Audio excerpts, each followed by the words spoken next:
Okay, so really quick again, because I'm going to put this up on the thing. You've got two review sheets, the salmon colored one and the white one. The salmon colored one gives you an overall of what you need to know to be able to do the test. The white one is more specific. It is not the same problems, but it gives you the same kind of idea what she's going to do. So again, be able to do the type, be able to tell me if it's redox or not. Remember the key with redox, if I have an element by itself, it's going to be redox, okay, on either side. If I have compounds and nothing charge-wise changes, then I'm not redox. Then being able to identify in a redox reaction what's changing. Oxidized, loss of electrons becomes more positive. Reduced, gaining electrons becomes more negative. Reducing agent, remember that's like the bride and the groom. So if I'm the bride, I'm the groom agent. So what's the reducing agent is what's being oxidized, and the oxidizing is what's being reduced. Okay, so just remember that. Yes, can I help you? Not till Thursday after school. That's when I'm going to do it. Okay? All right, so in the following reactions, be able to tell how many electrons are gained or lost by each element. So when she says each element, she means each element. That means not total lost or gained, but each element. How much does it lose? So each oxygen would lose or gain this many. Each hydrogen would lose or gain this many. Okay, so I gave you a few to practice here, some different kinds, a couple synthesis and a couple single displacement reactions to practice with there, because those are both redox, so you can practice them. I'm going over this sort of fast because I want you to have time to work on it and then ask questions if you need to. Okay, on the next one, she's done a lot of visual stuff on there, so she wants you to be able to visualize what the reaction looks like. So, for instance, maybe I take, and I'm going to use it as my key, a triangle equals magnesium, iron is going to be a square, and oxygen is going to equal a circle. Okay, and I put it in there like this, and then I'd have this with attached to that kind of thing, and I'd have to have two squares attached to three circles like that. So I'm sort of visualizing each one, but you got to do it with the ratio. Does that make sense? So for like this side, I would have one of those, but I'd have three triangles. And then I've got to show on the other side what happened to them. Okay? So she wants you to be able to visualize the equation. All right. And this doesn't erase for me. Okay, then we're going into, you are going to need to know how many grams are in a pound. So if you don't know or don't have that memorized, put it on your card. She is going to ask you something like this.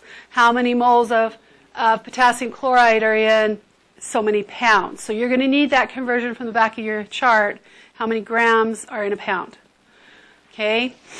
And then you're just going to go through, change pounds to, you're going to use a thing here, change pounds to grams, change grams to moles, and get your answer. Okay? You need to be able to look at this, something like this, and say, okay, which quantity is going to have the greatest mass? The easiest way to do that is just really quickly add up. Oh, that's about 70. This one is less than 70. Is this one more than 70? Barium, 137 and 70. That's about 200. Just estimate how much each one is. And sodium with a couple oxygens, that's not. So this would be my biggest. So be able to do something like that really quickly. Okay, she'll give you the same number of moles, but you just need to know which one weighs the most. Okay. Sorry. Whoa, hello. It doesn't want to erase. Okay, then in a balanced reaction, be able to, where it has the negatives, where this would be a net ionic reaction, be able to tell in the net ionic reaction what's being oxidized, what's being reduced. And that's really easy because this is 0 going to a -1. This is -1 going to a 0. So bromine is becoming more positive. It's oxidized. Chlorine is becoming more negative. It's reduced. So what's being reduced is the oxidizing agent. So chlorine is the oxidizing agent and blah, blah, blah. Okay, then she goes on to doing, Given reaction, how many moles are needed? Remember we were doing stoichiometry, that last little part. This is a stoichiometry. How much of this is needed to react with that many moles of this? So you're going to go from moles to moles. That one's a pretty easy one. Okay, you just use the ratio, the 3 to 1. And I'm not doing this because I really want you to have a chance to do it on your own. So some of them I'm giving you some hints, but I'm not going to do them for you because you want to be able to do them. Okay, on this next one, consider the oxidation of potassium metal to potassium hydroxide, described by the equation. And if you have that many moles of potassium, reacts, sorry, I did this really fast, it should be reacts, and in the reaction reacts, and you end up with 45.2 grams of KOH produced. What's the percent? This is your actual. So you're going to hold on to that till later, and you have to take this through and figure out how much you should have made. Remember? Because this is my score on the test, but I don't know what my test could be out of yet. So you're going to take that weight on that, take the 3.42, take it from moles of potassium to moles of potassium hydroxide, then change it to grams of potassium hydroxide. That's your theoretical. That's the maximum you could have made on the test. Then take your score divided by test score times 100. Okay, let me erase this before we move on. Okay, suppose the theoretical yield is this and the percent, so she's doing a little bit backwards here. Okay, on this one she gives you the theoretical yield and she says, but I only am getting an 85.43% yield. So what do I need to do to figure that out?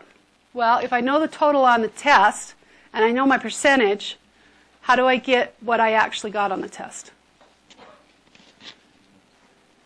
So I'm just going to take that 453.6 and I'm going to multiply it by 85.43 divided by 100, right? And I get my answer. So that's pretty straightforward. Consider the reaction, again, how many grams of aluminum hydroxide are generated when that much reacts. So when she says reacts, that's all that's going to react. So evidently there's enough calcium hydroxide to react all that.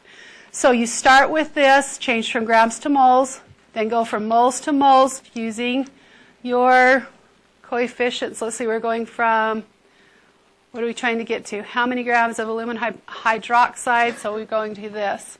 So how many grams of aluminum hydroxide? And you're given grams, 53.4 grams of aluminum sulfate.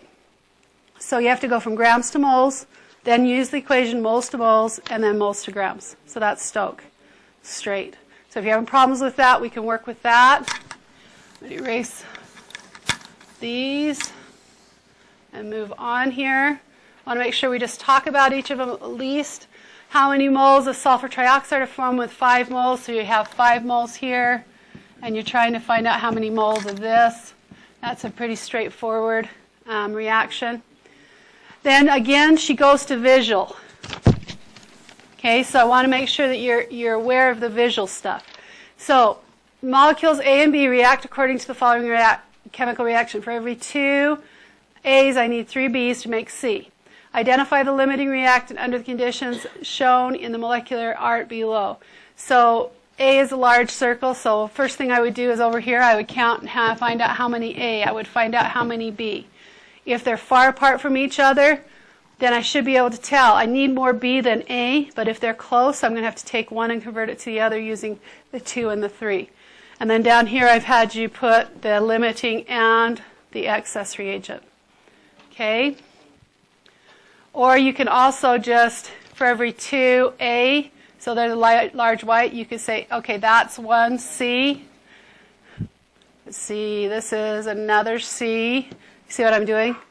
I'm just combining what's needed. So however it works for you, but you need to make sure whatever I run out of, like here's another one, and then I've got this that's going to go like this. So I can see which one I run out of. So my limiting would be my small circles, my excess would be my large circles. So whatever works for you to do that, that would be great. And I just moved that. That's wonderful. Okay. Then coming on farther, she does something like this, and she does not label it, and it's sort of confusing. So if you'll watch up here really quickly, I want you to make sure that you understand this. She just gives you this, and she says, complete the following table using the given balanced equation and the initial quantities of the reactants. She doesn't tell you which one's which. You've got to assume which one's which. So on this first one, like 8 atoms, I use 8 atoms. And I have 10 atoms, I only use 2 atoms. So as I look at this, I need 4 of these for every one of those. Well, 4 times 2 is 8, right? So this must be my sodium, and this must be my oxygen. She doesn't label them. You've got to figure out which one's which. And the 0 molecules is the product. And she wants to find out how much product can you make. Well, if I had twice as much here, so I had 8 here, and I had 2 here, then I'm going to have 4 here. And you just got to figure that out to the 4. Does that make sense? She doesn't label that, and that sort of irritates me. But I want, yeah, that's all you have to do, but it's not intuitive. I looked at that for a long time and go, what in the heck she's trying to, and then I went, oh, reactant, products, got it. So on this bottom one, I've got reactant, product. Okay? So just look and see which one fits. So she's just selling how much we have, how much we use. So this would be my limiting, this would be my excess, if they're asking that. Okay? And how much could you make? That's what I can make on the other side. Does that make sense? So she's asking some strange things in a different way. Okay? Any questions with this? Because I want to make sure you understand this. Yes? So basically, instead of telling you that she has 8 of these and 10 of these, she's just put it in a chart. And then she says, oh, but we used 8 of this, but we only used 2 of this. The ratio was 4 to 1. So I only needed, for every 4 of these, I only need 1 of those. So I used 8, so I used 2. Ratio. Okay, so let's look at 30. This is what I would do if it were me. Okay, I would look at this and I would say, okay, which one does this go to? Which one makes sense? Well, it makes sense that, let me change colors. This one is my 9 and this one is my 3. Does that make sense? Because I need 3 times as much iron as I do, 3 times as much magnesium as I do the iron oxide. So if I use 9 molecules and I use 3 molecules, it would make sense that this is the 9 and that's the 3 for my equation. Then they're saying, okay, I don't know how much I have of this or how much I have of this. Well, I 3 times the reaction basically, right? So 3 times 2 is 6, 3 times 3 is 9. So over here I'd put 6 and I'd put 9 molecules. Okay? So it's not hard once you figure out what she's doing, but that was sort of not intuitive. Okay? Does that make more sense? Yes? So however many molecules you have, in like the first one or something, you just see how much more it is in constant. Basically, but you got to watch because she does put initial and then she does formed, used or formed. So you don't want to use the top one, you want to use the bottom one. Unless she's asking which one's the limiting, and then the one that's used up is the limiting, the one that's excess, the one that has extra, I have 2 extra, is the excess. Does that make sense? Are we okay? All right. So I'm going to move forward here. Okay, then you go into straight mole map stuff. Okay, how many moles of sulfur trioxide are there in 46.2 grams of sulfur trioxide? Well, first of all, you need to know what sulfur trioxide is, right? That's back to where we were writing formulas. So what is sulfur trioxide? SO3. So then you can go and you can start with your 46.2 grams SO3, add up your grams of SO3, and that's 1 mole SO3, and you can get your answer. Okay, the next one is going backwards, so you start with your moles of silicon tetrachloride. Again, tetra meaning 4, so it's SiCl4.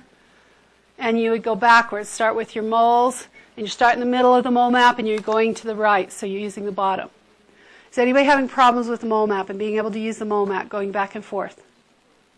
Okay, so you would say 3.54 moles silicon tetrachloride, and then you just put 1 mole silicon tetrachloride on the bottom, and you add up the grams of silicon tetrachloride on the top.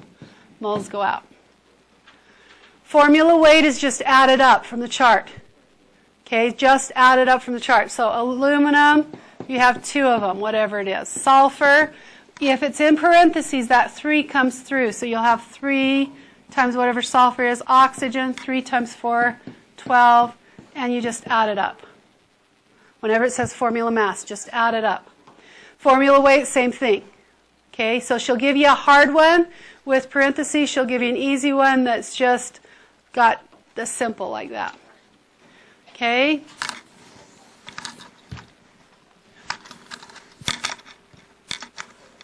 I didn't want to do it that way. Okay. Next part here, she does give you one with molecules, so you need to know Avogadro's number. And if it's in molecules, you're just going to divide it by Avogadro's number. It doesn't matter if you're just going to moles. It doesn't matter what it is. Okay, that's an important thing. It doesn't matter what it is if you're just going from molecules to moles, because you're just going to divide it by Avogadro's number. That's it. Okay. Same thing here. If I'm just going from moles to atoms, I'm not going to worry about adding that up. But this is a molecule. You got to be careful here. So you would start with your 5.63 moles of P2F6. You'd say in 1 mole P2F6, there are Avogadro's number of molecules of P2F6. But you have to go one more because it's a molecule and it wants atoms of phosphorus. So in 1 molecule of P2F6, there are 2 atoms of phosphorus. You see how I got that? So there's one more step when it asks for atoms and it gives you a molecule. Okay, and I don't think we covered that. Okay? All right, she'll have you write an equation and balance it with given words.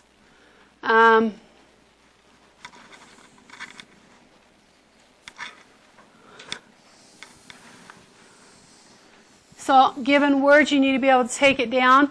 If she has something like this that you haven't seen before, she'll give you the formula. Just take it down, put it into your equation. Remember Braun-Hifkel has to be 2s. 2 form carbon dioxide, CO2 plus water, and then you've got to balance it side to side. Okay? So take the extra paper that you need to be able to balance side to side. Do whatever you need to do. Again, balancing side to side, remember that if you put it underneath the arrow, AL, then S, then H, then O, leave H and O till very last to balance. Okay? Then she'll give you, she's testing you several different ways here with balancing. This next one, she'll give you a chemical equation that is balanced, and she'll say how many, and she'll pick an element, are on each side. So here I picked hydrogens. So how many hydrogens are in each side? And they better be the same. Okay, because it's balanced. So on this one, there should be 12. If I picked carbon, it would be 4 on each side. If I picked oxygen, it should be 14 on each side. So whatever she picks, you just tell her what it is in the balanced equation on both sides. Okay? And that's the end of that. So I wanted to give you a few seconds so that you could go through, ask any questions that you wanted to. On Wednesday after school, we'll do again. So if you want to take time, go over this, see how you can do on this, if you have any more questions. Also, during class on Wednesday, unless you're 7th period, you'll get me for more help there too. Okay? Any questions? Okay, time's yours to work on and look at and see if you can do it. Yes, Valerie. So total ionics, so let me bring up a, come on. Net ionic doesn't have the spectators in it. Total ionic does have spectators in it. Sorry, it's just being really slow coming up. There we go. So like on your first one, it has silver nitrate plus copper, giving you CuNO3 2 plus Ag kicked out, right? And then we balance it by putting a 2 here and a 2 here. That's your molecular, right? We know this was AQ because it was a liquid we used. We know this was a solid because we put in a solid. We know this became the liquid because the liquid turned blue. We know this came out because it was a solid, right? So to get our net ionic equation, we're going to split this up, and it's going to be 2Ag plus AQ plus 2NO3 minus AQ plus copper didn't split, it was a metal, so solid yields. This splits because it's aqueous, Cu2 plus AQ plus 2NO3 minus AQ plus 2Ag solid. So that's my total ionic. Okay? Then I look for my spectators. They're the ones that are same on both sides. So if it asks me what the spectators are, I would say 2NO3 because that's exactly the same on both sides. The others are not. So my net ionic equation becomes 2Ag plus AQ plus Cu solid goes to Cu2 plus AQ plus 2Ag solid. So that's my net ionic. Total ionic is the black. So molecular is the red, total ionic is black, and the blue is the net ionic. So if it's a solid, you don't change. Solid, liquid, or gas, you do not change. You can't break up into ions. Aqueous, you can. Okay, because we did get gas. We got oxygen gas off a couple of them, or we will get if you haven't had it yet. We got oxygen gas on some. So, okay, any other questions you'd like to go over? This time is yours.